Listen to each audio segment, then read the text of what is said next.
And we're live. Hello, everyone. New interface with our new toys. So, yippee, yippee, skippy, skippy. So, yay. So, did you hear those applause? Good, good, good. How about this? Awesome. All right. So, good evening, everybody. Welcome to the show. We're going to just get things going. We're going to start a recording session here shortly. Pre-show here, Aramis and I just went over our show already, kind of talked about some stuff here. We're getting some peeps in, so this is good. All right, are you ready? Do you have Audacity open? So, all right. And, do you have a screen open so you can see the chat? You were going to do something like Discord. Let me make sure I'm going into Discord. So, let's make sure our chats are happening in there. Oh, good. Yeah, it went right in the Discord channel. Yay. All right, I'm going to turn that off because I'm doing way too much already. My computer does not. I mean, it's all right. I mean, I've got a powerhouse, but, we are moving away from BeLive, ladies and gentlemen. We've had enough, and we are no longer going to be using BeLive. We're using an OBS. So I'm going to look and change around things a little bit. This right now is just how it is. Zach's here. Look at that. Zach's already saying hello in the chat. Anywhere you find us right now, you chat, it will show up on our screen. So if you want to send a comment in Twitch, you want to send it on the Facebook page, you want to send it on my personal for some strange reason. Hey, if you want to send it through the freaking Discord that we have, it'll all show up, man. So it's one-stop shopping. What's that you say? Everyone! Oh, I totally programmed the sound card now. The soundboard is better than ever, my friends. Yes. Excuse me, you know better.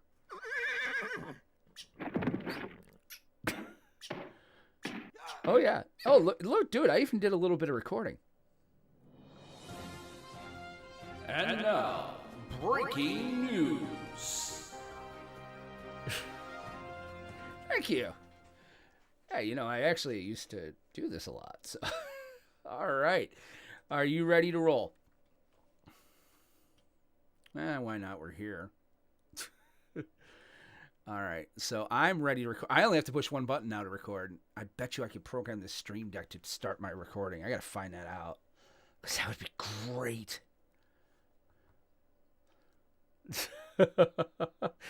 Dude, I'm having no, it will shut off my lights because I have the Hue system. There's a Hue plug-in. Like, I can get it to turn off, like, the living room lights. It's kind of, oh yeah, dude, I'm having a blast with this thing. So, all right, so we're set to go. Let's go ahead and, all right, so I've got my finger on this button. I got my finger on the red button. I'm ready to go when you are. All right, let's do it in 3, 2, 1. Click.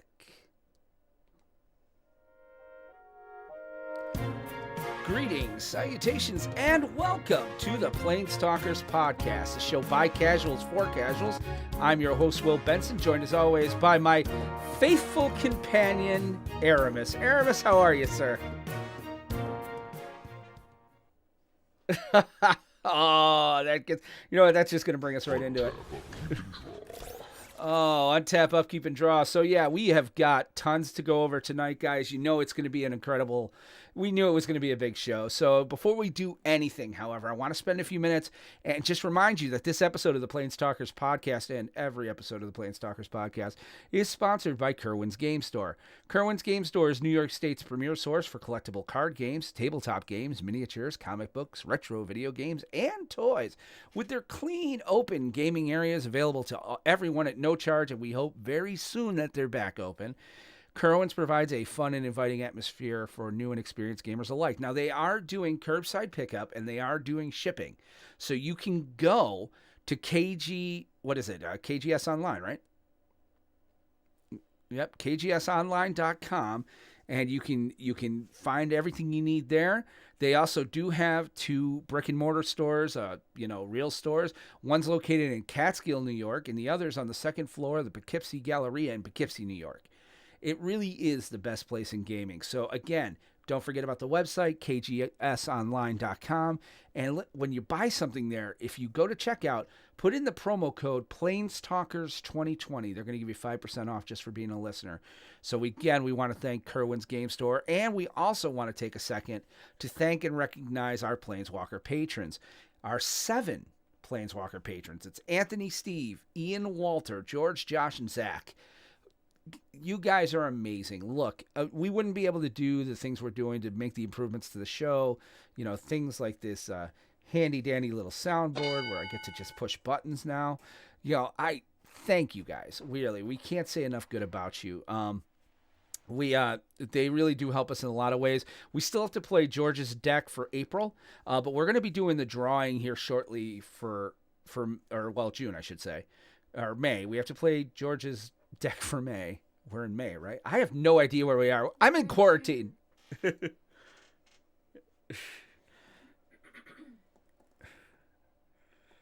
I have no idea what year it is. So, oh, yes. But really, guys, we're going to be drawing for the Play My Deck and Play Against the Hosts. And listen, we have an extra bonus for our patrons now. Aramis and I have started a second, I don't know if I want to call it a cast. It's a live stream, I think, right? It's a weekly stream. And what it is we're not playing Arena. And we're not playing MTGO. None of that stuff. No. We're playing Paper Magic. We're playing Commander. It's happened in the last 2 weeks. We're going to make it happen again this week. Listen, if you're one of our patrons and you're listening to this and it's Monday, Tuesday, or early Wednesday, get a hold of us. Right now, we already have 4. I want to go up to 6 if we can. Get a hold of us. Email the show, podcast@planestalkerspodcast.com, or reach out to us through the Discord or however you'd like to. We could definitely use you. If you want to play Commander with us on Wednesday night, all you need is your phone. We can make it work any other way. We just do a Zoom call, and then I broadcast it, right here from Mission Central. So, and, now that we have this thing, I might even be able to put sounds in there. So, and then, oh, yeah, well, when I lose, it's,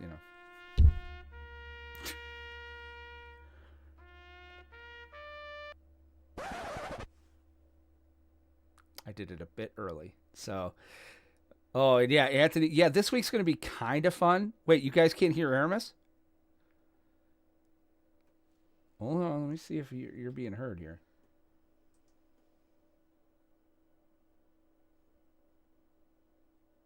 Nope, can't hear him either. And Twitch. Hold on, I'm going to mute my mic. Let's see if you're,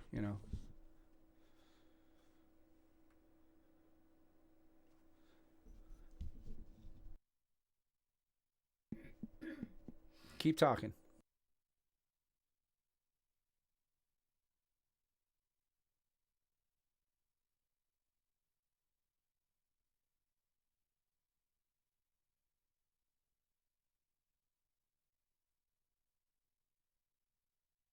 Yeah, you're not coming through at all. I'm the only one coming through. Let me see what I got to do to get that done here. It should be, you're coming through. Oh, I think I know what it is. Okay, so I have to make that. Speakers is going to my Yeti stereo microphone. All right, what if I set Yeti to be the default sound card here? Hold on a second. Now talk.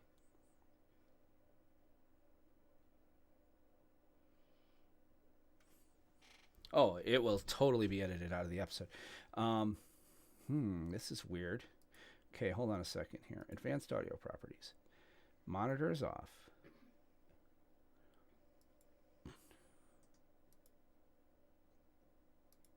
This is really weird. Yeah, you were coming through when we tested it the other day. Audio output capture 3. You know what? Let's just set up another audio output, I guess. Hold on here. Audio output capture. Let's have it go through my headphones. Let's see if that works. Talk, Aramis. I say things. I talk about stuff. I like control. Aggro sucks. So do they hear do you guys hear the music out there? You should be hearing Aramis now. Oh, Do you hear wait, the St. music when John. I There play we go. anything? They got us. Hold on, let me see if St. this John is... says they can hear us on Yeah, I Twitch. just want to make sure they can hear the... Untap a keep and draw. It's going to end up... Okay, so I'll pull the desktop audio back. Let me see now.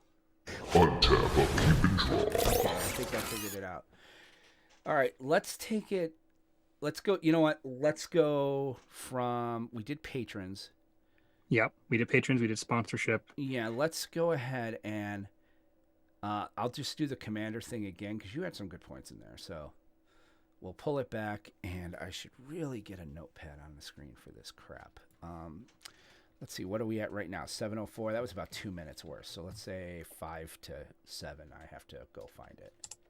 Okay, somewhere in that range. Yeah. This is why we do it the way we do it, though, folks, is that, this allows us the opportunity to put the audio show together. Well, realize that this is why I call it the recording session. So, yeah.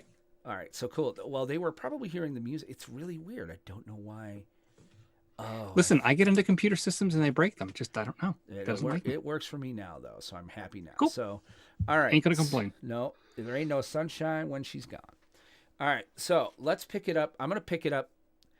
You know what? I'm just going to do the patrons all over again. We're going to give them another announcement. Let's just take that whole section. All right. So, and we also want to take a second to recognize our Planeswalker level patrons. But Anthony, Steve, those are our two newest ones. Ian, Walter, George, Josh, and Zach. That's 7 people. I can't count that high. I know. Well, I ran out of toes. They really helped the show in so many ways. I can't thank you guys enough. We've got our first purchase. From that money, you've allowed us to improve the show. I've got a stream deck here, which is letting me do all, Everyone! I love that sound bit. So it's letting us just do all sorts of crazy things. It's going to really help us keep the show on track. I get to push buttons and make things work. So On track. Got it. I really do appreciate you guys. Words can't express it. So thank you guys for everything you do. We just had, George sent us our deck list for May last week. And so we'll be doing that at some point, hopefully this week. And I'll be doing the drawings for that as well. But I want to remind you guys of something else as Planeswalkers. Go, honey, just walk by. All right. I want to remind you guys. What are we at? 9:04. So I want to remind you guys of something else. Aramis and I started a new, I guess it's a stream. It's not really another cast. Right? It's a weekly stream. It's a stream that we're going to be doing, focusing more on paper Magic, not Arena, not MTGO, paper Magic. This week, again, we're going to be doing Commander. We all have pre-con decks now because here's the thing. We've been playing with Alex and Steve, and they have more, or Anthony, not Alex. Anthony and Steve, they have more toys than we do. Although, to be fair, I almost won last week. I was one turn away. Remember, you ended up killing me with the last little trick. Wait, I almost did it. You're saying Atraxa won? Atraxa did win, but didn't run away with it. It did not run away with it. Well, and I borrowed it for I'm sorry, a while. Those guys are really way too good. We shouldn't really be playing with them anymore.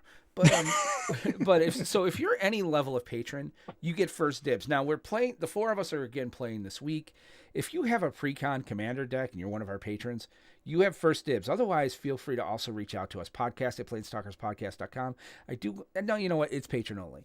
You really want to do it, any level of patron can come alongside us and play with us. All you need is your phone.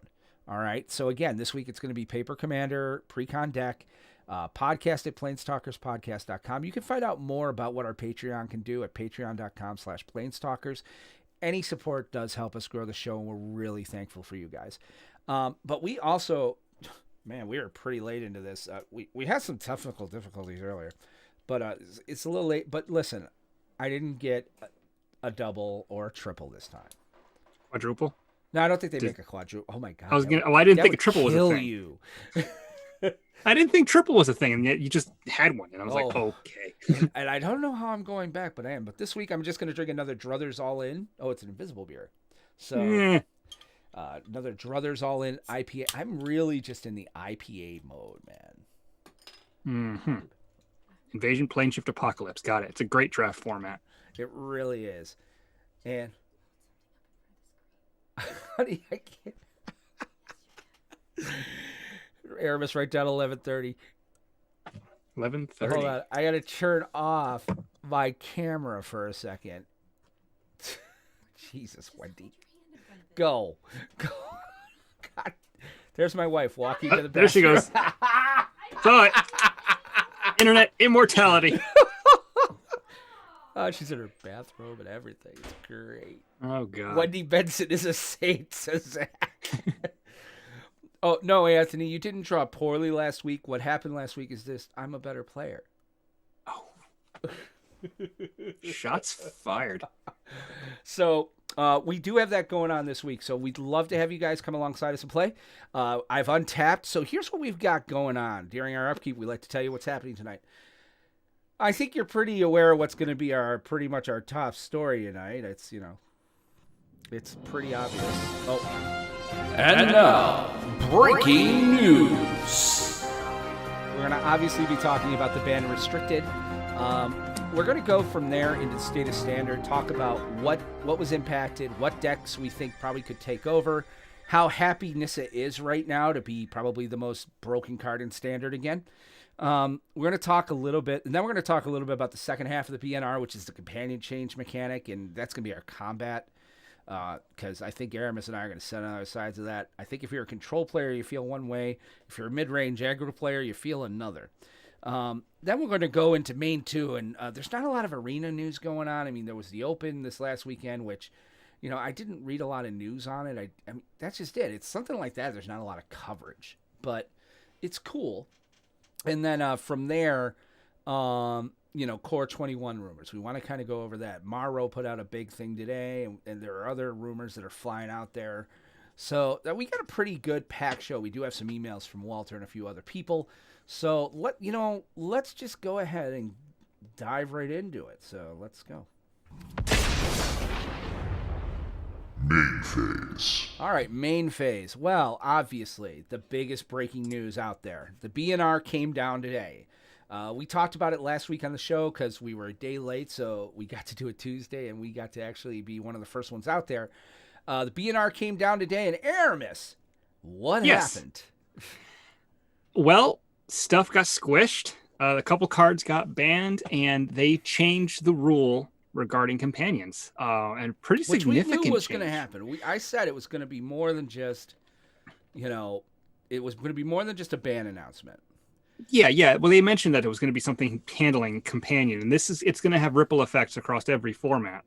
For the first time in, God, I'd say at least a decade or so, they actually changed the way an entire set of cards work. Yeah. It's been a long time since they did mass errata like this.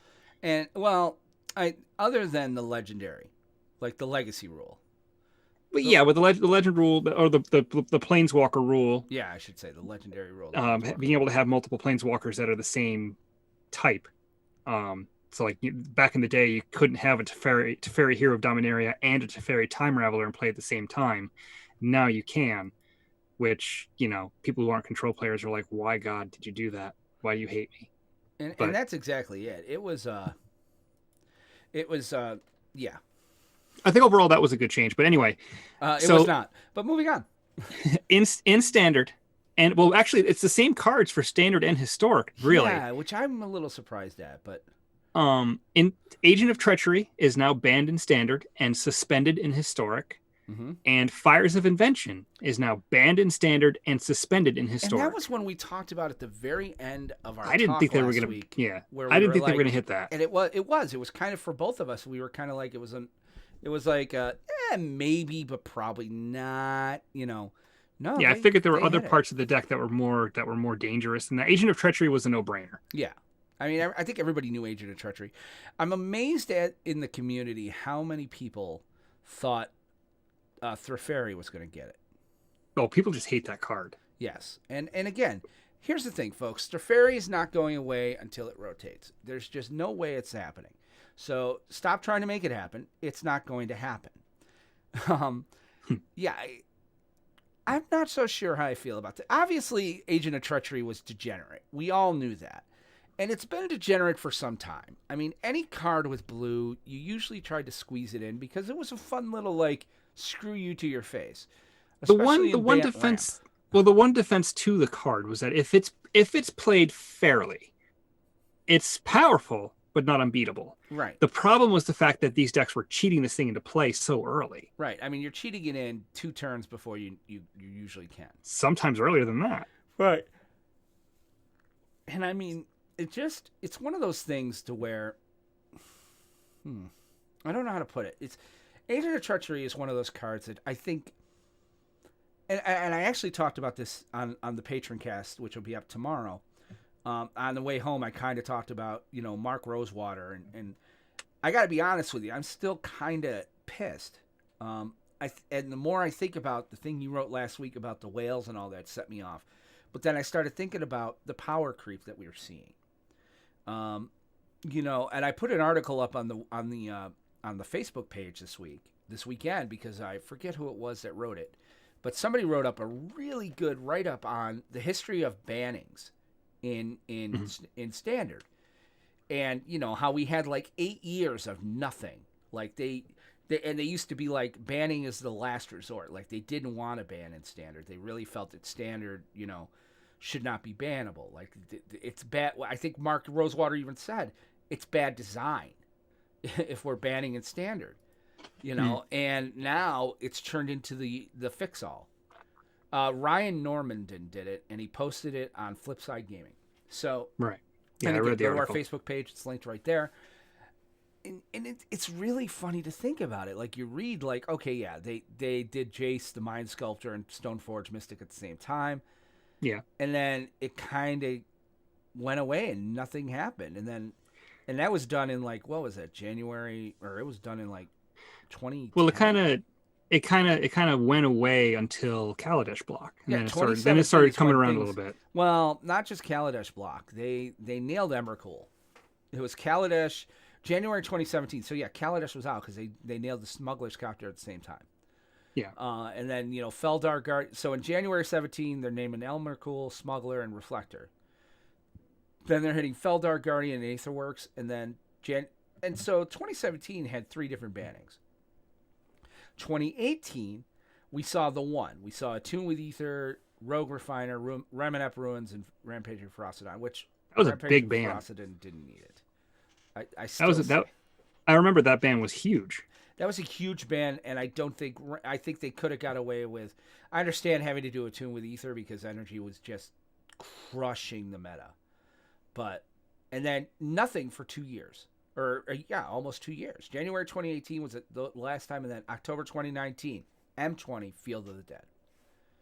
November 2019, Oko, Once Upon a Time, Veil of Summer. And technically Hogak, that was out there. Yeah, that's modern and stuff like that. But here's the thing that I noticed when I looked at the current banned list in Standard. Mm-hmm. The sets that are legal are Guilds of Ravnica, Ravnica Allegiance, War of the Spark, Core 20, Throne of Eldraine, Theros Beyond Death, and Ikoria, correct? Right. There's 6 cards that are banned. 3 from Core 20, And 3 from Throne of Eldraine. There's 3 core set cards banned. It's core sets used to be where they throw a bunch of reprints. It's a beginner level set. But Power level is medium-ish. Last year when it Yeah, came core out. core 20 did not feel like a core set. Core 20 was not a core set. And to be quite honest, if I was going to say anything was a core set, Theros felt like a core set to me. I feel that Theros, it didn't really have that much of an impact. Sure, we played with the gods a little bit, and there was a Thassa deck running around, but Fires of Invention was still like the hot deck. Azorius Control was running the hot deck. It really, Theros was kind of. Theros had a bigger impact on the Eternal formats, I think. It did. And then Ikoria comes out, and Ikoria, again, nothing. They're not going to ban anything out of Ikoria right now. They're going to ban. Well, they don't have to ban anything right now because they just changed how 10 cards work out of the set. Yeah, that's just it. And it's not just that, but I mean, the next card that might see a ban, the only thing I think that might be left out there that might see a ban is, well, it could be Nissa if the Wilderness Wreck decks use it. If the Temur Rex use Nissa, I could see them being like, Nissa, no. Temur Rex, Wilderness Wreck, probably. Because I don't think so. I don't think so either. I'm just saying the only things that are out there right now.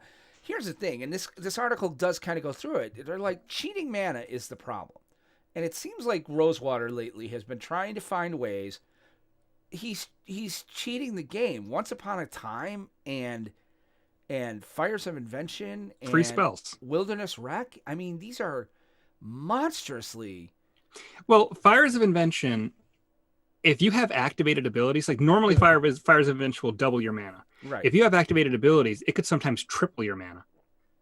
Or, sometimes even a little bit more than cycling, that. it's ridiculous. It was letting you cycle things out. It was letting you get things out for free and still have mana to cycle. Yeah. I mean, and in the old deck, the before, I think it was before Theros. Yeah. The gimmick was you drop your fires, you drop a random four mana spell. Then next turn it's Cavalier. You still have mana to activate like Kenrith and stuff. It's ridiculous. Yeah, exactly. But the problem, like you said, the problem has been free mana and casting spells earlier than you're normally supposed to. And spoiler alert, that's always been a problem. That's always very dangerous to do. I mean, all you have to do is look at Phyrexian mana. Yeah. And that's been, I think that's going to be the problem. Like, so if there was any card left out right now that I think that's probably, and here's the thing with what he's talking about, and we'll talk about that in main 2, the Core 21 stuff. I mean, here's the thing. If we have some of that stuff in there, Wreck becomes huge. Being able to untap at your end. You were mentioning how Core 20 felt really powerful and it was crazy, not a core set. Core 21 is basically like, oh, you think that was strong? Okay. And that's just it. I'm kind of looking at this and I'm wondering if Mark Rosewater's just fracking lost it. Like, I think he's letting the power creep happen. Like, it's almost like somebody pulled him into a meeting and said, look, we're not selling enough standard. It's not impacting the Eternal formats. So you need to have the new sets impact the Eternal formats in some way because we don't want to do Masters anymore. And now they're doing mission Masters. Accomplished in that sense. Right. So, and that's just it. So the only way to do that is, he said it in an interview, is power creep. But if you go with power creep, like, eventually, he's not even power creeping at this point. Power creep would be like a Tune with Ether was a nice power creep, like a little something that came through, Rampaging Ferocidon a little bit, even Smuggler's Copter. Smuggler's Copter was a little power creep. Every deck was playing it, but then, now it's not power creep. It's like power bomb. Like everything is like Fires of Invention. You and I were talking about it when Throne came out. I'm like, this looks bad. I'm like, yeah, so you got two cards or you can only play 2 spells a turn, but they're free. And there's enough activated, so all your mana is available to do crazy janky stuff on end steps. And I would say that the one card that surprised me that wasn't on this list was Winota, especially for historic. I agree. And that because probably might see something later. Yeah, I think that's going to be next on the chopping block, to be honest with you. I think within the next few weeks or the next month or two before Core 21, probably before the course that comes out, I would not be surprised at all if they decided to either, I don't know if they would ban it in standard, but I could definitely see it being suspended in historic because I've watched some streams of people playing this card on historic, and you go Shockland into Elf, then land into War Boss, then land into Winota. You attack with your token, your bird, or your token, your elf, and the actually you wouldn't be able to attack with the elf, but you attack with the token and the war boss, and you're flipping over 2 Angrath Marauders and attacking for 92 on turn 4. Right. They'll find a way. That's possible. That card is sick, and then especially like you can, like in standard you can grab Haktos, right, and giving that thing haste and indestructible when it's already going to have protection from just about everything. Pretty scary. I don't know. I mean, like, Winota's a dangerous card. And again, it's a card that lets you play things for free. And it's not like the cards that she gets go away at the end of the turn. They don't. Then they're indestructible the turn they come in and they're already attacking. And oh my God, what am I going to do? Oh, wait, I'm dead. Yeah. That's probable. I don't think you're wrong on that. And that's, I think Winota, when we talked about it, we looked at it, we're like, that's a broken card. That's a powerful card. It's sick. Yeah. You're going to build, but you're saying that as a control player. But even look at things like, and again, we're going to talk about during combat with the mechanic, with Companion. The fact is, Companions is a power creep that it's like, did nobody check Mark Rosewater's work? This is, go on. I'm still not going to put all this on Rosewater's hands because he's part of a team. Right. Granted, he's the leader of that team, but he's still part of a team. But that means it has to stop with him. Not necessarily. He hands it off, and he gets input from development also later on. And he was saying how he wished he would have had the chance to ask different questions to them while they were playtesting it. Now that he sees, it's 2020 hindsight, obviously, but now that he sees what Companion's doing, he was saying, maybe I should have been asking different questions when they were playtesting the mechanic after we gave it to them. And I've said it before the last couple of weeks, and I still feel that way. I understand what Morrow and the design team were trying to do with Companion. Oh, so they wanted to add a new wrinkle to the game, sort of change the way people look at building their decks, give them a new means of expression, because that's what deck building really is. It's personal expression, right? Unless you're just a filthy nut decker like me, who has no personality. But the problem is that they made it so that the restrictions weren't really restrictions, and they were so good that there's no reason that you should not be playing a Companion in most decks. There's some decks where it just doesn't fit, but like mono red decks were abandoning Embercleave for Obosh.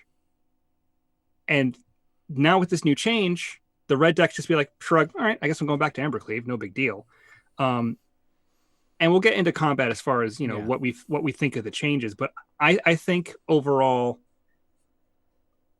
it sucks that the change had to be made. If the hindsight had been able to be done in the past and they've been able to ask different questions, maybe Companion would be working a little differently and we wouldn't be having this conversation right now. Right. But, this is where we are. I think, yeah. And I think Companions, look, in a vacuum, okay, I can give it to you. Good idea in a vacuum. And not just that, but blaming Rosewater, or at least laying this at the feet of the design team, in a vacuum, I can say that. But we're talking about post a ban of 3 major cards. Now we've banned 2 more major cards that were warping not modern, not legacy. They were warping standard. Like, you have one job. Your job is to design cards that make that keep standard, because that's where your money's made.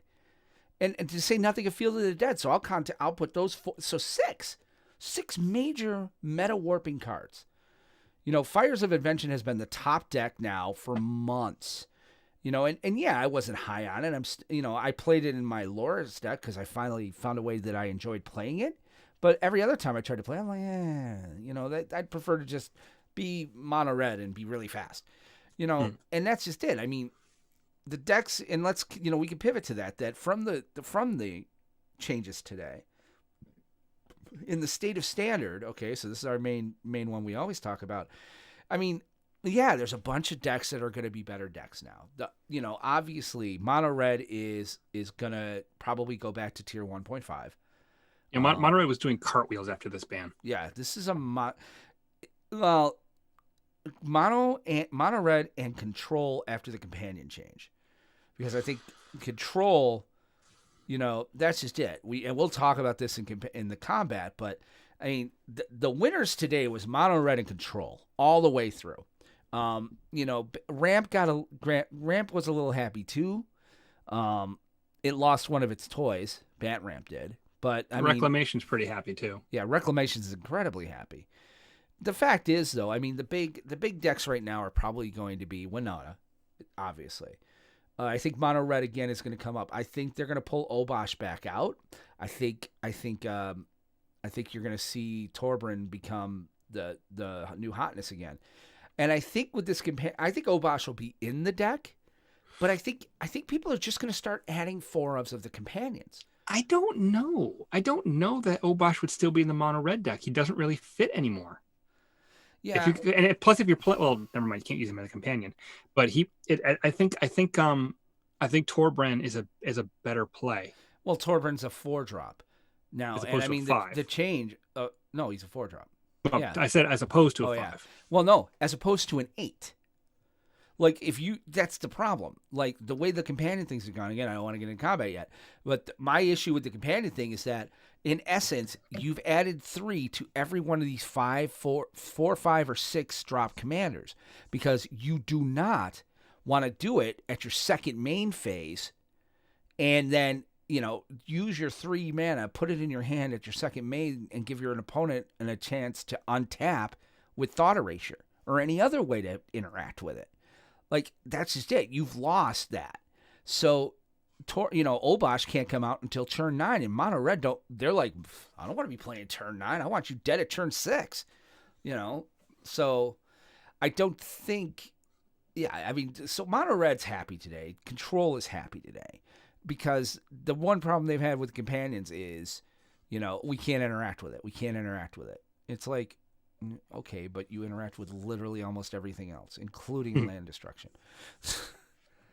So I don't know, but it's just, I think the number one deck, I think Winota is probably going to go number 1 again, or not again. I think Winota is going to take top spot. Maybe Wreck. I think Clover comes back. That's possible. Yeah, I could see the Clover decks maybe making a little bit of a resurgence. Obviously, we're not going to know until at least Thursday when the bans take effect on Arena and MTGO. I mean, they're in effect as of now in paper, so there's a little bit of a disconnect between the two metagames. Right. But I mean, yet again, we're talking about Standard being suddenly shifted and turned on its ear because they had to ban cards. But I will say this, and I've said this before, I would rather they print cards that they have to end up banning because they're too strong than people complain because the cards are too weak. Totally. Power creep is a problem, but I would rather they push that envelope a smidge too far and have to correct than be like, oh, geez, sorry. Because it's easier to correct power level being too high than it is too low. Totally agree with you on that. So. Yeah, I cannot disagree with that at all, and I'm just wondering if I'm still recording. Huh. Hold on a second. Yeah. Oh, I think I did something here. Uh-oh. Yeah. With my new recording software. So, hold on. Let's just zoom in and see if it's actually still recording. It's like a beta episode. This is really like a beta episode. We're just putting the bugs out. So, yeah, it's not moving. It's like it stopped recording. Uh-oh. I don't know when it stopped recording. That's not good. Yeah. Well, I'll be using the Facebook audio tonight then. So it's going to be what it is. So, hi, Pam Perez is on screen. She's waving. Yep, I wave back. Oh. So, all right. So we're talking. Yeah, I think the number, we're not going to know till Thursday. I mean, when do they start when's the next Pro Tour? When is the Pro Tour event? Speaking of, I don't know when that is, but they did announce that they have canceled all paper events for the rest of the year. Well, yeah, we knew that was coming though. Thanks. Yeah, but I mean, just there's always that hope that maybe towards the end of the year they'd be able to do something, but everything in paper is shut down. Yeah. So all the players tours, if they're still going to happen, are going to be moved on to Arena. There's no GPs this year at all. I think the what was that one called? I forget what the other one was called. There was another like Dream Hack event or whatever it was. That's also been canceled because COVID. Well, and now I mean, some places like especially cities are a little bit like hey, it's not safe right now. Yeah, I heard of at least one LGS that was burned down. Oh, jeepers. So that's really unfortunate, but we're not going to get into that. We're not going to get political tonight. So that's and this one especially because that is a super touchy subject. Yeah, I'm not touching that. That's going to open a huge can of worms, and we're not going to go there tonight. Except to say I support everybody. Yep, just everybody needs to stay safe regardless. Oh, yeah. So I mean, for me, I definitely am. I'm on board with I'm on board with the change. I'm on board with Agent being gone, and I mean, I was building that deck. I mean, I got my freaking triomes today for that deck. Luca might still be a thing. I mean, I think you're just going to be is still going to be a thing. I just you're going to be digging for different things. Like you're going to dig for like Perforos and Drakuseth instead. right, or what do you call it? Yadaro Dream or Dream Endray's Forerunners. Yeah. Well, if you're still playing Jeskai, you could dig for Dream Trawler and Lifelink, and there's enough powerful white cards to be, you know. Yeah, but you can't forget about the green and red fatties too. No, because there's a couple really nice ones that are in standard right now. It might be a good Gruul. This might be a good Gruul. Mm-hmm. Or Jund. Jund. And then throw Reclamation in just for kicks. It's kind of like doing. Oh my god, it is like doing fires. There's actually a deck that I saw that basically I can't find it. I have to see if I can find it later. But I saw the deck list and I kind of groaned to myself a little bit because I was like, "Oh God, this is like the worst of everything." It's a Yorion deck, playing Luca, playing Wilderness Reclamation, Expansion Explosion, and the Nyxbloom Ancient to make a literal shit ton of mana that untaps at the end of your turn. Yeah, and it looked absurd. It looked absolutely absurd. I have to find that list because I want to try it out because it looks so obscenely powerful. But I can't find it. I got to see if I could find it. And that's just it. Like, you know, and you know what? Let's just get right into it because I want to talk about companions. We can burn that in. Let's go right there. Combat phase. Okay, because I do want to talk about this because I think this is going to change things. I think the companion mechanic is done. I don't think anybody's going to play it. I think this whole ruling was stupid. The draw 6, keep a card in your sideboard, play it as your 7th, I think was a much better buy for your deck restriction. And that's just it. The way that this was built was, yes, you get an 8th card, but you're restricted to your deck. We have to restrict your deck. They thought Yorion was never going to be used. Who wants to play with 80 cards? Well, I'm okay with 80 cards if I can dig through my deck. You know, I mean, why would you play Garuda as a companion and only have even numbered spells? Or why would you play with Obosh and only have odd number spells? Why would you play Loris and only have things that are 2 or less? Yeah, there's no I think that's what happened today is that by doing this and making it so that you have to pay, and here, in case you don't know, here's what happened is that companions now, instead of sitting in the sideboard and coming in, you just pay the mana cost to bring them in. They sit in your sideboard, and when you're ready, as is only when you can cast a sorcery, so only during your main 1 or main 2, when the stack is empty, you can cast your companion. You can't cast it. You pay 3 colorless mana to bring it to your hand so that you can cast it. So, to me, that ends up killing companions because now you've made them 8. Or 6 or 9 or 5. It's, well, not 5, but 8. I think, 4 is the lowest one. So there's 7. Well, Loris is a 3. Loris is a 3, so 6. Because in a world where we have agonizing remorse and thought erasure and any number of, and the stupid planeswalker there starts with an A. Shoot. Ashiok? Ashiok. And Ashiok. Where we have 1,000 ways to remove stuff from your hand. It's Davriel, by the way. Davriel what? It's the one that makes you discard. No, Ashiok. The new Ashiok does too. You can make them discard a card, return a card to your hand, and discard 1. Oh, they exile. Yeah. They exile. Yeah. So, frankly, it's stupid. It's done. Nobody's going to play it. That's my comment. That's what I'm saying is that nobody's going to play it anymore. This was a stupid rule change. They shouldn't have done it. They would have been far better off just, like I said, either doing that or saying, you know what, we're just not going to use the companions. They're just creatures. Obviously, we screwed up. This is a face-saving measure by Wizards, and that's it. And the only ones who won with this was Control, because now you guys get to take it out of our hands. Go ahead, Captain Control. Well, first of all, you're wrong. And second of all, you're wrong. So not Captain Control? I thought you were. Well, this does significantly weaken certain companions. It weakens all of them. It doesn't make them cost 6 or 8 like you're saying. you have to basically be able to spread out the cost over the course of a couple of turns. It's still There's- the cost of casting it, whether you're There's- doing it over 2 turns or 6. If I have to pay, I'm paying $20,000 for my car, and it's taking me 5 years, it still costs me $20,000. Like, you've raised the cost by 3. Mhm. So let me get this straight. I'm paying 3 more, and I'm still restricted?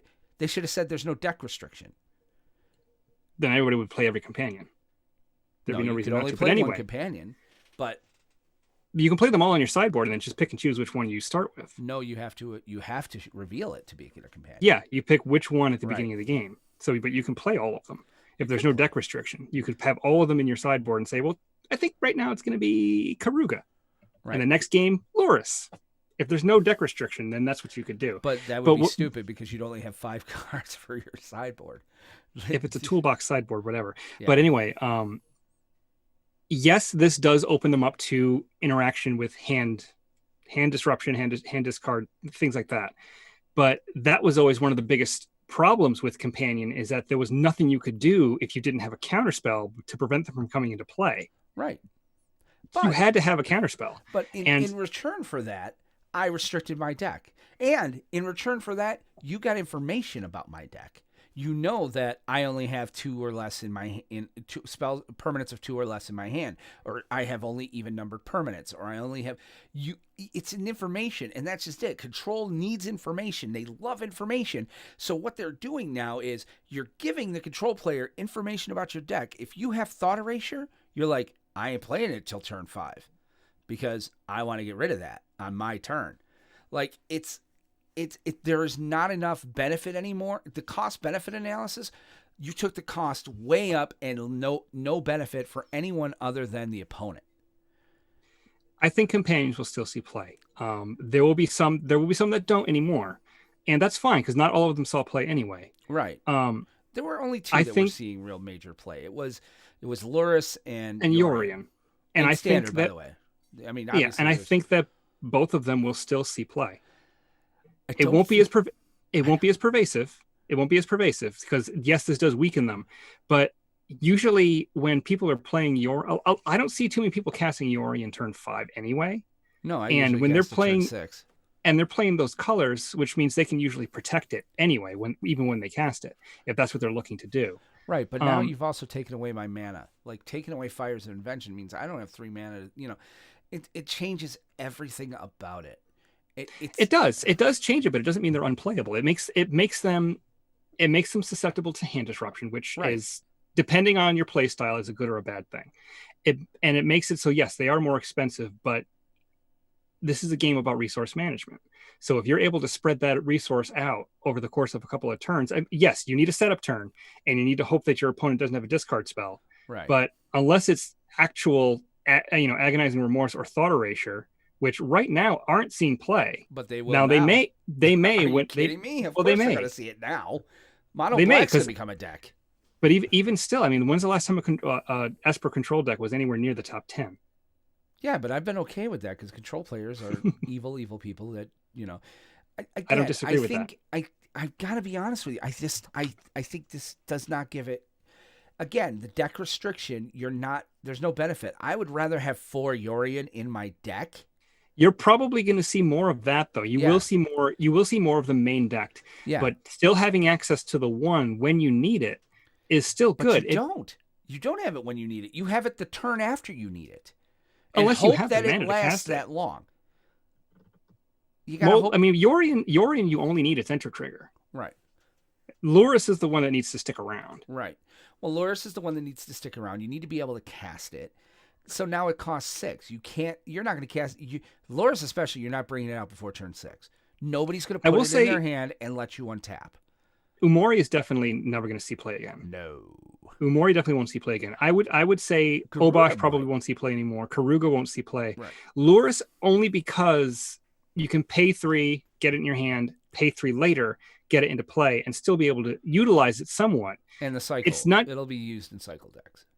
It'll still see some play. It's not going to be everywhere, but that's the thing. These cards shouldn't be everywhere. I disagree. They should have been. It was a great mechanic. It did. Yeah, but you change the game a little bit. shouldn't have to play a companion to be competitive. You didn't have to play a companion to be competitive. You just play, Rakdos Sacrifice was still competitive. Didn't have a Yep, companion. Rakdos Sacrifice was playing Loris. Well, I'm telling you, I think. I mean, what and they you did look was at you look wrong. at the decks. You look at the decks in Vintage, Legacy, and Modern. Vintage Legacy Pioneer. and Modern. This is a standard show. We're keeping it standard. Obviously, this did impact the Eternal format. This impacts a lot of form. The rule Yeah. change impacts all of the formats, so we have Right. to mention them. Right. And you look at those formats, companions were everywhere. You needed to do it because there was zero penalty to playing these cards, especially in Vintage. Yeah, exactly. Everyone. So yes, they will not see as much play, but you were saying they will see zero play, and I'm saying that's completely wrong. I'm not saying they're going to see zero play. I just don't see the value in them anymore. I don't It's see still the there. benefit of them anymore. You just have to work a little harder for it. And that's just it. In a standard where we still have mono red that can kill you on turn 4, with or without Obosh, we still have a Team of Reclamation that can kill you on turn 6, where we still, it would be one thing if standard was slow, but standard right now is fast. And by adding the 3, originally I thought it was 2. The fact that it's 3 colorless makes them unplayable, in my opinion. You're not going to take. First of all, it's nothing but information for any control player, unless you're playing aggro where they don't care what the hell you have in your hand. Any other deck, any combo deck, any control deck, anything like that, even some mid-range, the fact that you're paying your 3, putting it in your hand is very vital information. There was something to being able to casting it out of your sideboard for, to just cast it. Now they're like, oh, they're putting it. It's like having to reveal it's like having to churn 3 cards up and reveal the card that's going into your hand. Okay, I know you have this in your hand now. I know that you're eventually going to play it. There's not enough benefit for the cost anymore. You'd be far better off playing any number of other creatures other than these companions. Their ETBs are great. Don't get me wrong. It does add an extra layer of strategy, however, because that play could be a bluff. It could very well be a bluff. I put it into my hand, make you think that I have something, and I really don't. Right. So, yeah, fine. It can be a bluff, but it's rarely going to be a bluff. And again, I don't think anyone is going to do main 2, pay 3, put it in my hand. You're not going to play that commander until you can pay 3 and pay the cost. Because the last thing you want is you untapping with a sorcery that can remove it from my hand. All right, so do you think there will be a top 5 deck in Standard within the next 2 months that has a companion being played as a companion? Write this down right now. Top 5? Top 5. So top 5 in the Standard with meta. Teamer Clover, Wilderness Wreck, Teamer Wreck. For a booster pack. For a boosty. We'll put a boosty on it. All right. Mono Red, Teamer Wreck, Teamer Clover, Azorius something, or Control, or what have you, and Mono Black? No. Okay. Because I think so. If there's one deck that's in the top 5 within the next 2 months that's playing a companion as its companion, longer than 2 weeks. Come on now, because what if somebody spikes a win? It goes top 5. Well, it all depends on metagame share. Yeah, Yorion, I think, is going to be the only one, and Hyper Sniper's right. Yorion, I think, is the only one because of the control mechanic. Because it's going to let you bounce things in and out. I give it that. It's nice to -3 your Teferi or -2 your Teferi, and then bounce it, get it back out, and put it back to 3. There's value there. I'll give you that. But that's about it. But I still don't think it's going to be top 5. I don't think the cost benefit analysis is enough. No, for a booster pack. Here's the thing: if the deck's making the top 5, it's not because somebody spiked to win. It's because it has a large metagame share. It means a lot of people are playing it. Right.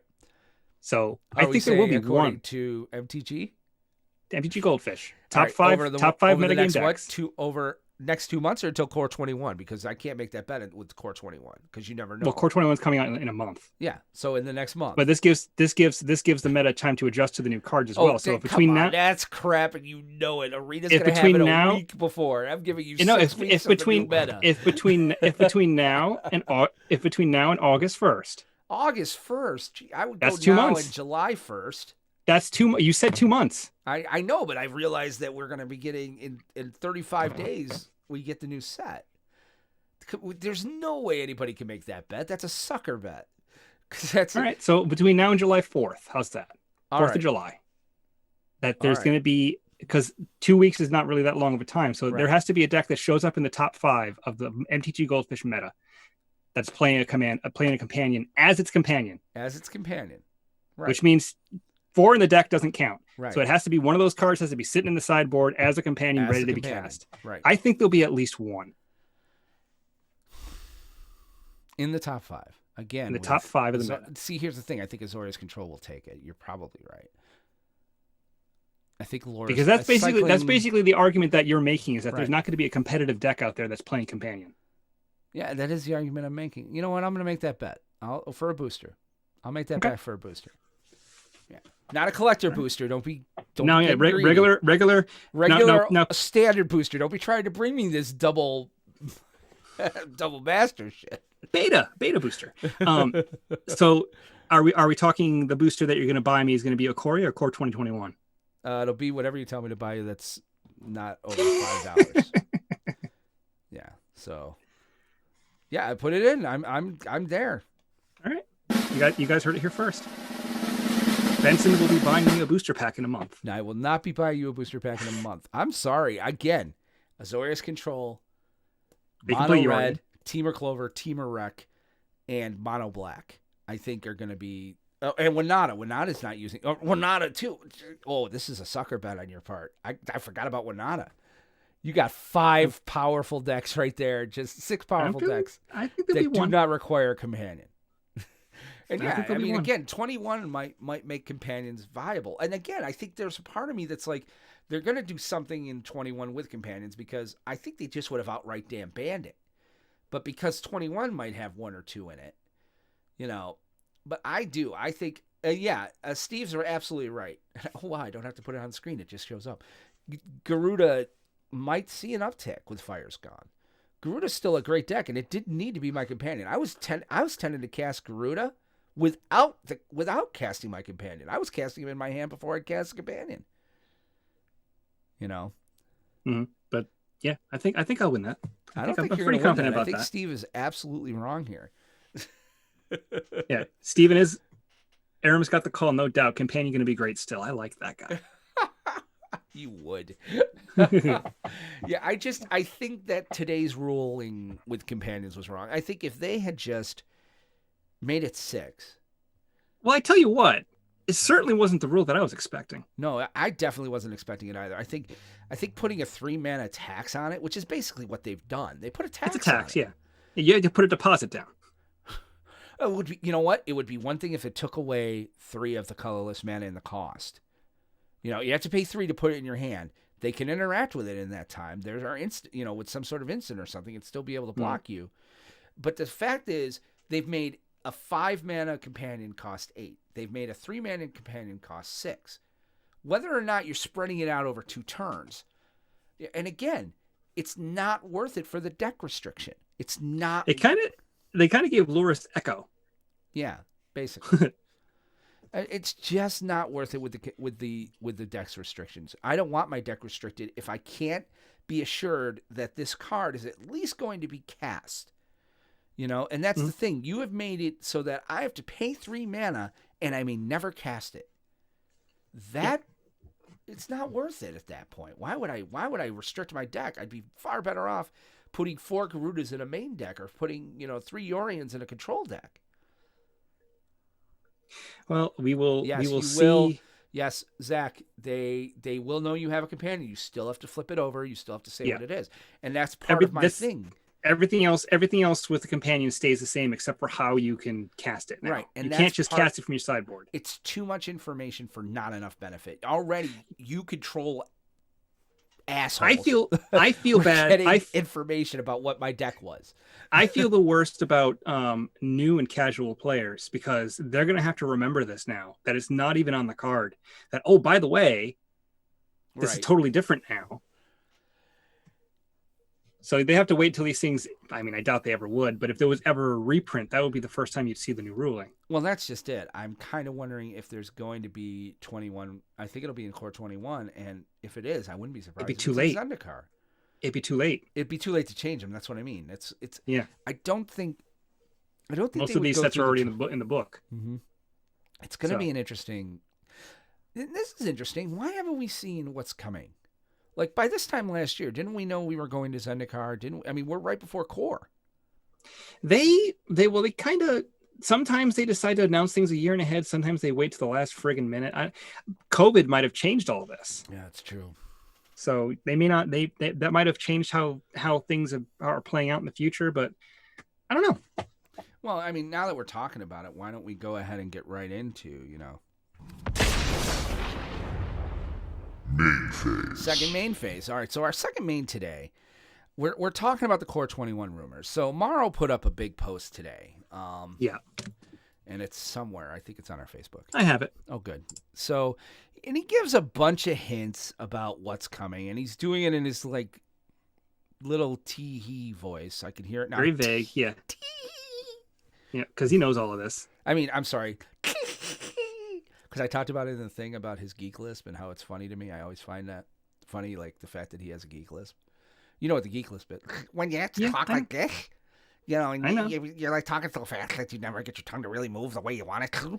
So you end up like kind of semi-spitting. Yeah. Yeah, I know all about that.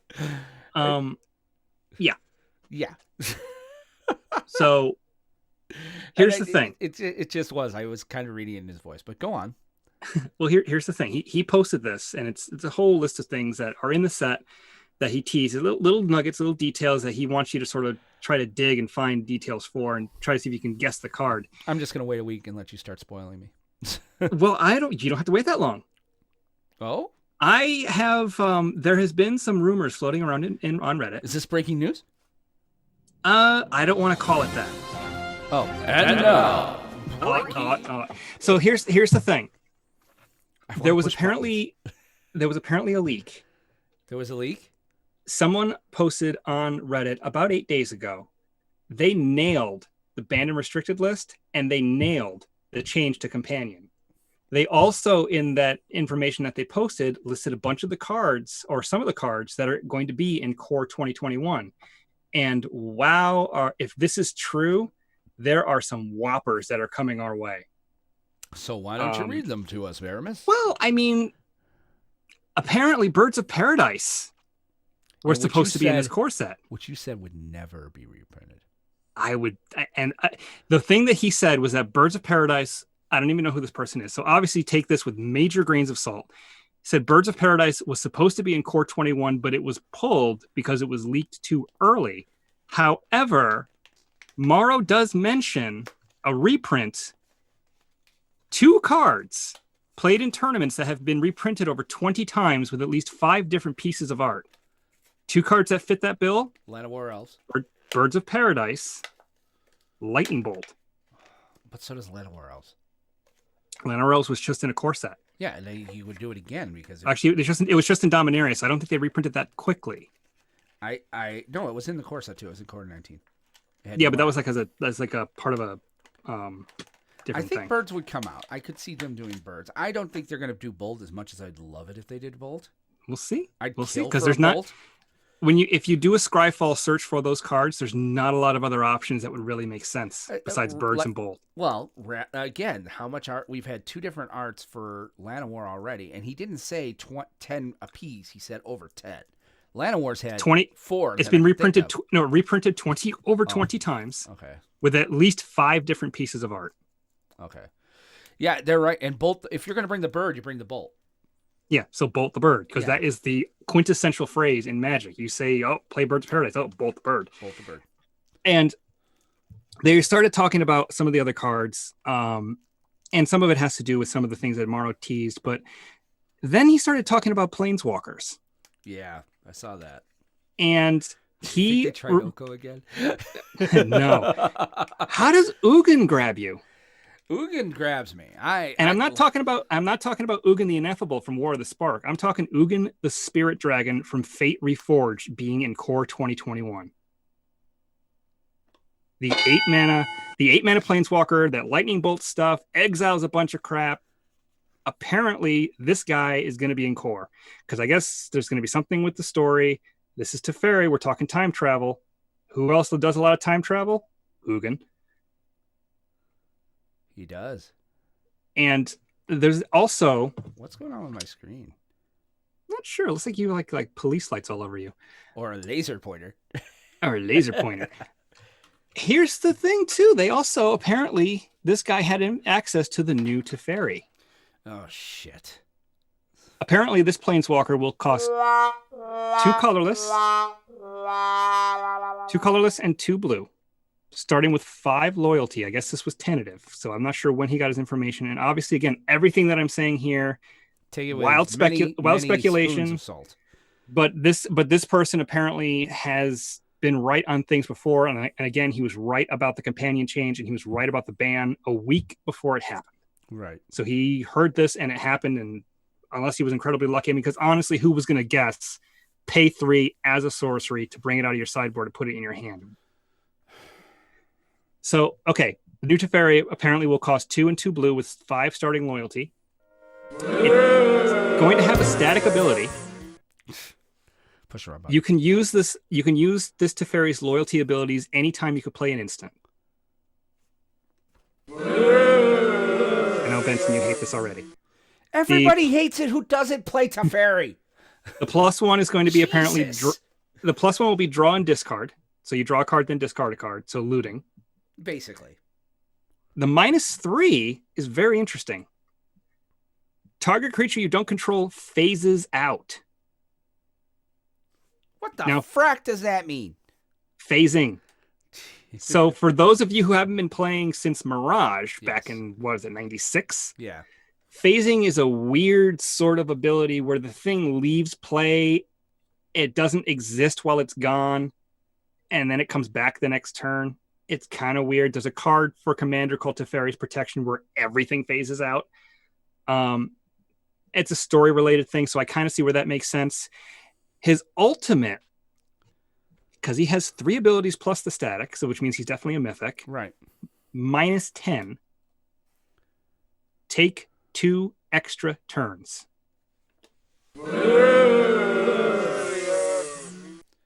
I'm sorry.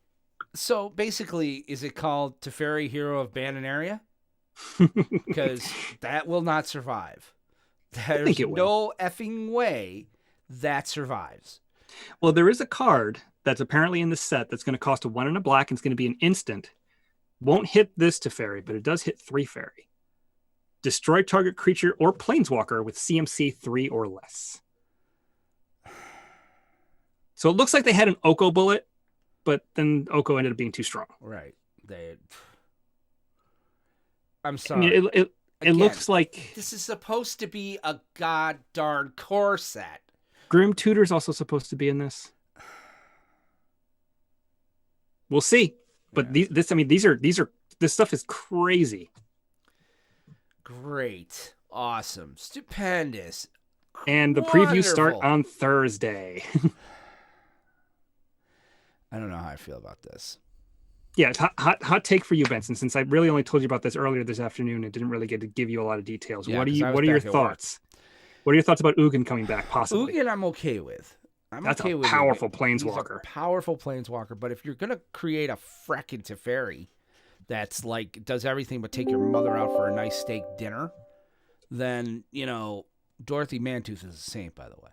Well, and here's the question. But I mean, yeah. Here's the question with the new Teferi. It says you can use his loyalty abilities as an instant. Does that mean you can play it on your turn and your opponent's turn? I would assume so. Which, yikes, if that's the case. Yeah, exactly. This seems Which means he comes down to 5, goes up to 6 on your turn, 7 on the opponent's turn, then 8, then 9, then 10. I don't think so. ultimate. I think you'd have to be like that would be insanely broken. It must be like 1 per cycle. It'd have to be. Like you can cast this you can do an uptick until your next turn. You have until your next turn to do the uptick. I don't know because the way if that wording ends up being how the card is printed, there's no reason that you wouldn't be able to play these abilities during your opponent's turn. They cast their bomb creature, and before combat begins, phase them out. Yeah, exactly, Steve. Now they're going to tell us Titans are coming back. You know what? That wouldn't surprise me at this point if half of Really these are true. freaking wouldn't. Ugh. If half of these are true, it would not And surprise me if you saw again, prime time. this is Morrow.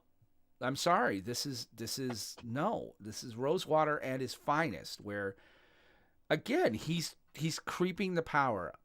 I get it. This will be a push set, and it's going to end up. I mean, there'll probably be just some degenerate piece of crap land that does something like, I don't know, it makes all your creatures 7/7 with lifelink, vigilance, and taking Dorothy Mantooth out for dinner. I don't. On one hand, I want it. Don't get me wrong. I love seeing good, powerful cards, but not if it's going to be so powerful that we have to deal with bans. Because this is the problem, is that it's one thing to ban a card in Modern. It's one thing to ban a card in even Legacy or Vintage. Yeah. It's another thing to ban it in Standard. Standard is already... The shelf life in Standard is far too short. Yeah, and that's supposed to be the safety valve, is that, okay, this card is terrible, but it's going to rotate out in a year and a half. But the problem has been that when these problem cards have been coming along, they've been so oppressive, right? That, I mean, Oko. I mean, do you think you'd still be playing Magic in any sort of capacity if you had to deal with Oko for another year and a half? Unfortunately, yeah, because we do this podcast and I love my audience, but otherwise, no. Yeah. I mean, it's just, at the end of the day, the power creep has to stop. They really do. It's time to stop the creeping. You've got powerful enough cards, and I understand that you need Eternal format players to play and to buy cards. Mm-hmm. Okay, I get it. But there has to be some other way. Because if you're not going to... This is getting ridiculous at this point. We're going to be playing freaking Hearthstone before the end of this. Yeah. And Steve, what do you think? You're watching. You're all like, Chad. One of the things that sort of makes this rumor about the new Teferi seem legitimate is one of the hints that Morrow dropped was a card that uses a non-evergreen named ability over 20 years old. Phasing Fits. Phasing Fits. And again, this guy posted this 8 days ago. So I'm thinking this stuff is mostly legit. There's other cards on here that the person describes, and some of them are pretty good. Like there's a card that's white card drawing. I do like that. It's a creature, of course. Well, of course. Let's Apparently, it is a 2/4 lifelinker for 3 and a white. And whenever 2 or more creatures attack you or a planeswalker you control, you may draw a card. And whenever an opponent casts a second spell each turn, you may draw a card. Right. That seems pretty good. Yeah. And Steve, he put in something. He says he thinks they will cut back spring next year. Everything else is basically already set. I've been kind of thinking about that too. Like, we talked last week about Rosewater talking about the whales. And he's like, well, what would you like us to do? And here's the thing. We're all complaining about too much product. All right. And the one product that everybody buys, that's for everyone are these new standard sets. What if they're like, yeah, we're just going to cut back one of the sets next year because of COVID. So next year there'll only be 3 sets in standard. But, you said we had too much product. Well, speaking of whales, did you see the collector booster for the Masters, which we made jokes about last week? God damn it.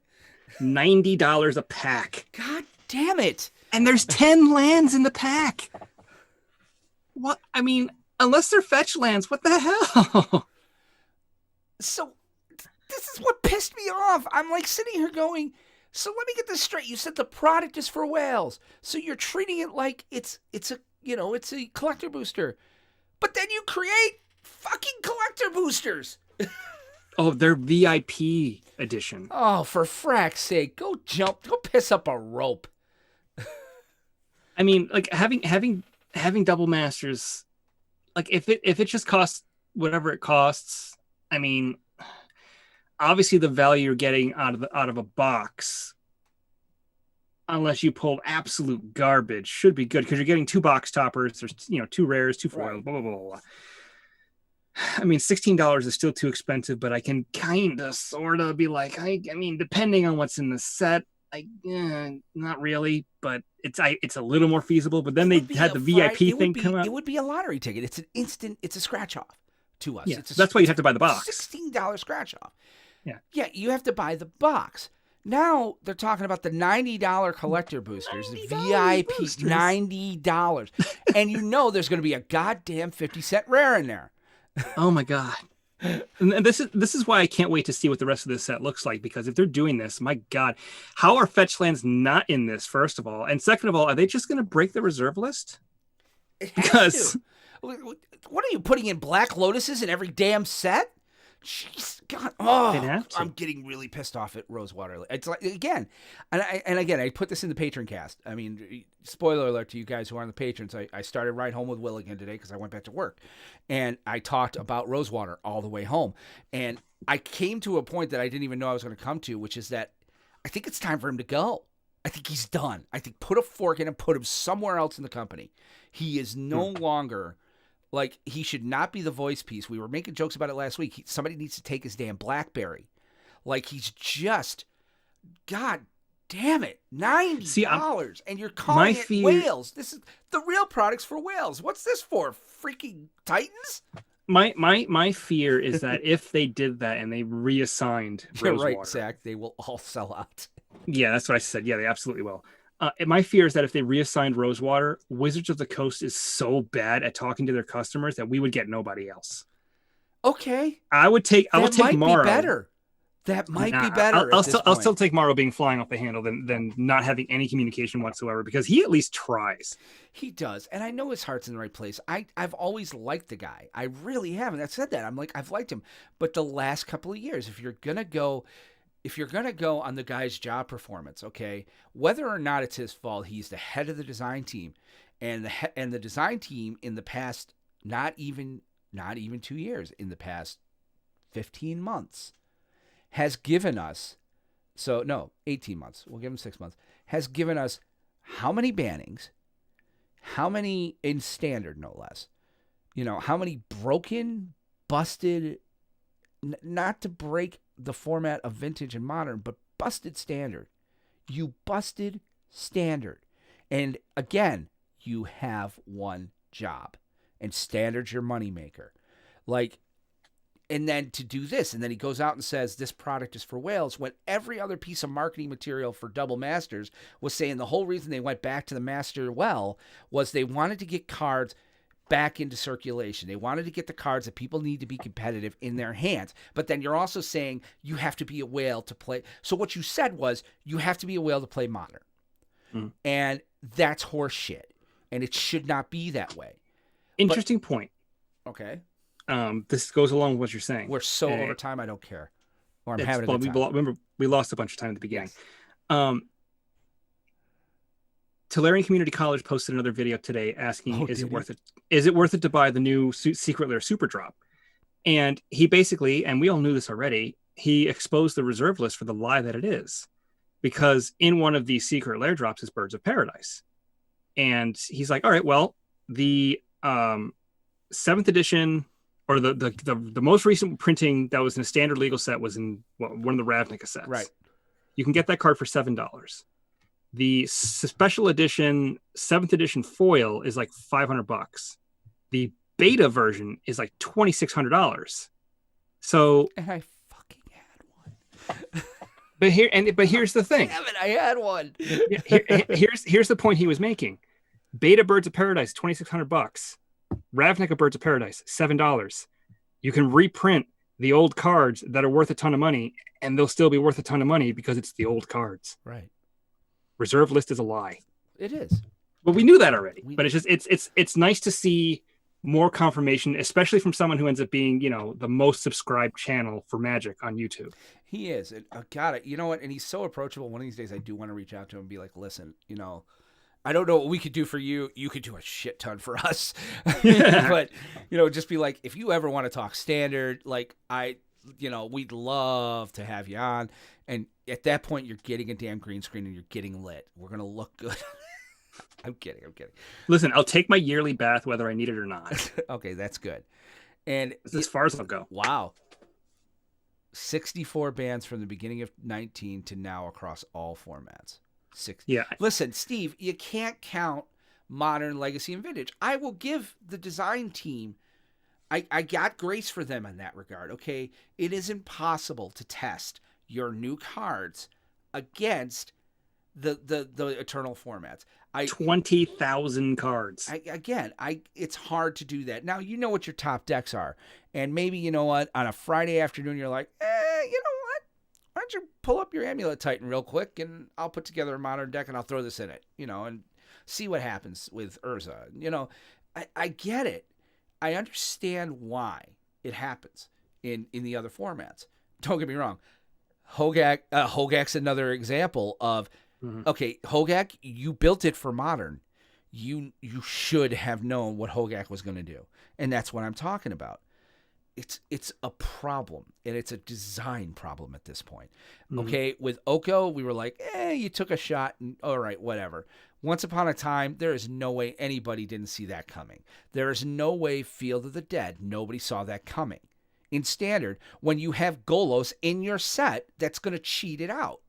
Or let and the you... hardest... Yeah, the hardest thing about Field of the Dead was the fact that it was literally free production, because there was no work you had to do. And they literally said, well, we did this to make Scapeshift viable because it wasn't seeing play when M19 came out. We thought it was going to be big. It worked. Boy, did it. It worked. I love that deck for the 2 weeks it was legal. I mean, that's just it. It's like, I this is what I mean. I think Rosewater, maybe just make him the spokesperson, get him out of the fucking design room. Just be like, you're done. You are the face of our product. You are going to be the spokesman for Magic. You're going to be the ambassador for Wizards, whatever you want to call it. Put him in front of the camera. Let him sit there and make announcements. Let him be the guy that does that. He loves to do that. Gavin Verhey's kind of that guy though already. Huh? Yeah, he is. Gavin Verhey's kind of that guy. Yeah, well, Gavin, but Gavin's hard to understand if he starts talking. Gavin's the hype guy. Yeah, he really is. But I really think that, dude, don't give me that. Rampaging Ferocidon being unbanned was a joke, and we all know it. It should never have been banned. Anyway. I mean, at the end of the day, I think Rosewater's kicked. I think you have to get Rosewater out of the design. I don't care what you do with him. That's another combat for another day. Yeah, because that's a real good combat. Maybe that'll be next week. But, we're here in Maine, too. We do have an email from Walter, and I just want to read a bit of it. First of all, he did give us permission to talk about his son. Let me tell you something. When I got this from him last week, it was touching. Well, he sent us two. The first one he sent us was so damn touching and heartwarming that I practically got a little teary-eyed when he sent it. I'm not going to read that. He's just like, he mentioned, thank you guys very much. What we're doing here, it's providing him laughs and stuff. And because he's going through quite a bit. His son's very sick. Seems to be getting better. And again, he's in my prayers. He still has a line infection, but it's being treated with the infection in his stomach as well as his line. If he keeps growing the infection in his cultures, they will probably pull his line and put a pick in, which wouldn't be good because he has limited spots to put it, and his stomach has been an issue his whole life, too. I mean, this is a baby we're talking. We're not even talking a kid. I think he's like a toddler. Right. So, again, Walter, you're in my thoughts. But he did bring up to us, he said, hope you guys had a good week. I actually got to play that tournament this weekend. Didn't do so great, but it was fun. And do you think they will do something like that more often? The question is this: did they make money? Probably, because there's a lot of degenerate. They made so much freaking money off of that. Yeah, there's a lot of degenerate pricks out there. I am sure people re-rolled like 5 or 6 times. Absolutely. So he's like, I'm sure by now the ban hammer came down, and probably we'll go over this anyway. But how do you feel about the bans, the positive and the negative? Oh, we went over that. Yeah. Basically, the bans, companion, you guys are effing jerks. Moving on. I don't mind. You wouldn't, you freaking control freak. So how bad have the protest riots been in your area? Where I am in Salem, Oregon, we've had riots, and in Portland was pretty bad Saturday night in Salem. I'll be honest with you. Both of my hometowns were burning this weekend. Saturday night, there were riots in Albany, but the bigger ones were in Rochester, and that broke my heart. I've got friends who watch this show from Rochester, and yeah, I can't imagine it. We're not going to get political on this, but people are okay, but stay safe, everybody. Be safe. There are better ways to handle things out there, and do what you got to do. But yeah, it's a powder keg. Yeah, please, and again, the cop's a dick. All right, everybody thinks that. The cop who murdered. Yeah, no, and it was murder, 100%. Yeah, we'll leave it at that. Because because I got a lot of stake in this, so I'm not Yeah. even gonna. You have steak in this? I want steak. Is it like? Is it medium? My dad rare? was a cop for 28 years. Oh, it's not medium rare then. All right. I thought Yeah, you meant steak. but no, but here's the thing. I'm also in a minority, so I'm. You know, yeah. Anyway, Listen, yeah, we're not gonna. Some of my best friends, I have friends I've known my whole life. I put it up on Saturday. Are police officers who had to go to work in riot gear this weekend. Mm-hmm. Like, holy shit, you know. So please, just be safe out there. Do what you gotta do. Oh, Steve, I love this. I want to point out 2019 is the second worst batting year since '99, and 2020 is close to getting there. It's T-H-E-R-E, Steve. T-H-E-R-E. Moving on. Oh, grammar Nazi. Yeah, I'm kind of a dick. And Steve sent us a message about Wednesday that he's playing with us. Again, anyone who wants to play with us Saturday night, we'd love to have you. Or Wednesday night, not Saturday night. Wednesday night this week, we're going to be having Commander. We've got room for 2 more at the table. Patrons first, so let us know. We'd love to have you, but we're going to be doing a Companion cast this week. But I don't know. I think that's enough, don't you? Should we go to end step? Yeah, I think I've pummeled you enough for one day. End step. I can't wait to open that pack on the air, man. I'm just going to be like... It's okay. I'll send you pictures, and maybe like if they develop scratch and sniff technology, you can almost smell the new cards before they go into my binder. Yeah, they're not going into your binder, dude. I'm telling you right now. Listen, all of my listeners, stop playing Companions. All right, moving on. So, all right. So we're on our end step, and I probably should pull up my documents because I'm a professional. And even though I have it memorized, okay, I don't have it memorized. Shut up. So both Aramis and I would like to remind you guys that we do stream Arena and now Paper Magic on the PlanesTalkers podcast channel on Twitch. We also stream the podcast there now, so we do record live there every Monday. Look up PlanesTalkers podcast. You can also follow me on Twitch at Mindcrime73. And if you're interested in looking at a channel that has next to no content, you can follow me on Twitch at RMECWRX. Anytime that I do stream by myself, it'll be broadcast on the PlanesTalkers channel as well. But for the most part, I've been, hopping on when Benson's on. So we're sort of going as a PlanesTalker cast anyway. So, but yeah, RMECWRX if you're interested. But if Twitter is more your speed and you want to follow us that way, you can find our show at PlanesTalkerPod on Twitter. And my personal Twitter is at WRBenson. But again, you don't want to go there. I mean, follow me there. It's great, but I tend to not post very much. I tend to be a lurker and follow the career of Hanson because those Bop boys are amazing. And of course, you can always follow us on Facebook. Just go to facebook.com/PlanesTalker. We took the last S off for savings and because some jerk took the name. So, but like and follow our page there. That's facebook.com/PlanesTalker. I knew there was a reason I hated you. Is it because of my incredible dance moves? No, the Hanson thing. God, that's gonna be a bump. Bop, bop, bop, doo, wop, ba-dee-ba-da-bop, doo. Leaving the stream. Bye. Anyway, finally, thank God. You can send us emails and even ask for advice in our Ask Aramis section, where I can offer you tips on anything from deck construction to limited choices. And if you want to send us an email about that, or just to let us know how you're doing or how you think the show is doing, our address is podcast@planestalkerspodcast.com. And I want to remind you guys, I do host another podcast on the television. It deals with the television show DC's Legends of Tomorrow. It's kind of cool. We're actually doing something else. We're actually also going to be twitching because I'm kind of partnered up with the Flash TV Talk guys. It's called Legends TV Talk, by the way. The Flash TV Talk guys, they're in Minecraft building a Star Labs with the full arc reactor and everything in survival mode. So I think I'm streaming with them tomorrow night, because I'm on their server and I'm playing in survival mode and I keep screwing up. So it's fun. Yay. So check us out, Legends TV Talk over there, and I'll probably be streaming tomorrow night on my WR Benson channel when I'm with them. Find us on Facebook at Legends TV Talk. You can also leave us an iTunes review. I'm going to go ahead and draw the name for that next week. Any new review that goes in there becomes part of our contest. We give away a free deck every month on Arena. So please leave us a review there, preferably 5 stars, because it does help the show. If you can't leave us a 5 stars, let us know. But you can easily get there, whether or not you have an iOS, iPhone, or iPad. If you can, download it right to your Windows machine. You can go right through the podcast area on there, find our show, and leave us a review. It really helps the show, so we thank you very much for that. So really, again, thank you all for being here. We just love having you guys here. So I'm looking for something here. Okay. So we want to thank you guys a ton for hanging out with us tonight.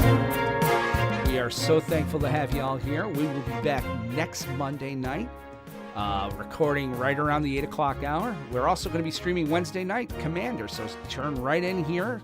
It'll be on all of our stations, this site, Facebook, Twitch, all over. So come and hang out then. But for Aramis Perez, this is Will Benson saying thank you again for listening. I hope you guys enjoyed the show. And remember to always leave some of your mana on tap because you never know when you'll need it. Take care and have a good one. Bye-bye.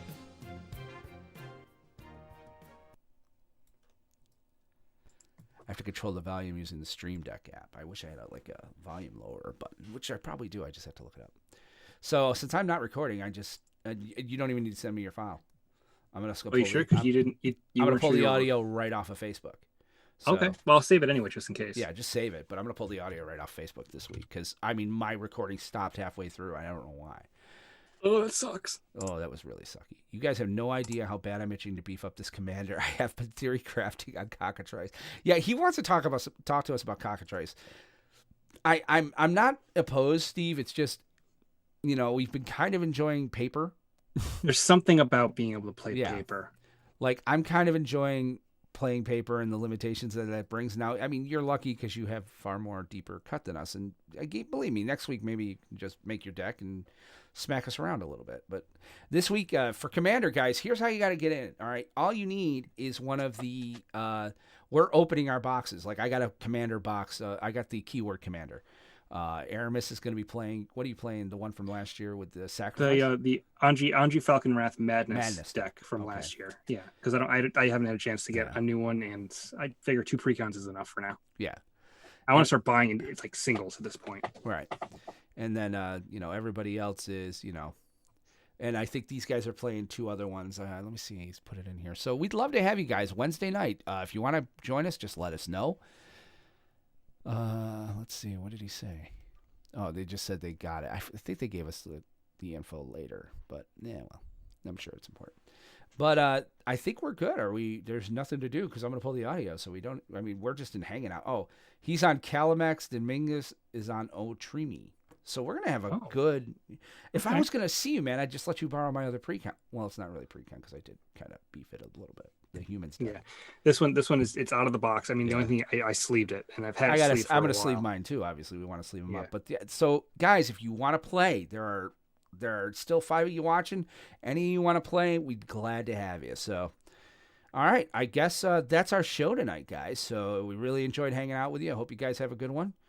Aramis, you could stay on, but yeah, I'm going to stop the stream now and we'll see you guys next week, or we'll see you Wednesday.